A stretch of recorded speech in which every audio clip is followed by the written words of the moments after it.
to do. This is will be presented by my colleague.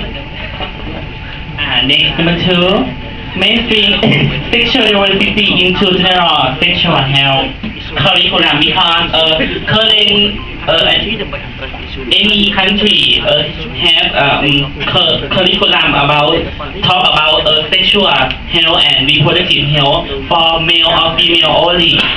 So we would like to incorporate MSM and TCUs such as about identity, acceptance, and basic sexual health and sexual rights in the curriculum too. Thank you. Number three, Cambodia. Cambodia. One more Cambodia. Okay. For Cambodia, I would like to mention about the third one is the youth evidence based on the study to demand make funding from the NGO and CPO and for the HIV to support in the family and MSM transgender for the healthcare service. It means that the funding is good enough for the provide the coverage in the community and for all the MSM to access the services. And if not enough funding, it's also very hard to run the project. And also, it's not this program is not happening in countries that Myanmar, Vietnam, and now also happens like that. So that's why we need small funding to support our project. An example like in Cambodia, we have 13 NGOs that working with the MSM and transgender. But they're working just only the several districts in each province. So some of the province has many districts like 10 or sometimes 12, 11 or something like that.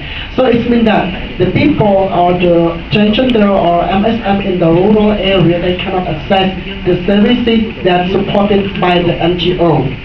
So that's why most of the transgender and MSM in Cambodia or the other countries are very hard to identify themselves as MSM, and the discriminate and stigma is still happen to the transgender and the MSM in the community.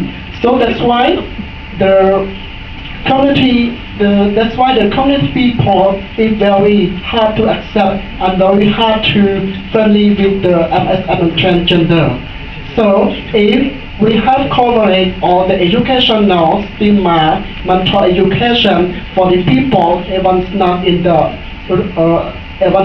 city, is also far area to access all the services and to access all the educational system is good. Okay, Miss.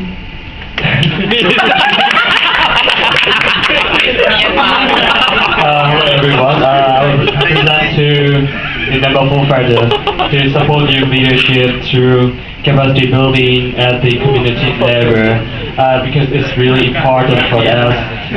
In my country and in Mekong region, there is most of the countries are developing countries, and the MSN and youth to perform those things they need so much capacity building trainings to perform those kind of things. It's really important. So number 5 is Vietnam. Vietnam. Vietnam. Xin chào Vietnam. Xin chào. Hi. You see, under the support of NGOs and other related organizations, we have like teams of full qualified young leaders who I'll be able to run the activity, the campaign, and the projects in each regional, in each country. And of course, you've heard our voices, right, from the 5 countries here. So how about young voices in the regional or national MSMOTG network? So we have teams of good, you have teams of good young leaders.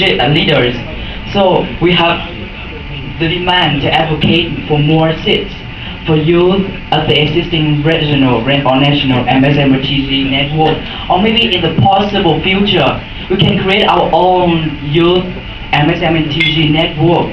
You know, like in Smart Pacific, for example, where all young leaders or young MSM can raise their voices to to show what they need, to just share what the problems they are facing, to give or just to put forward some solution in each country or just in the region, in own region.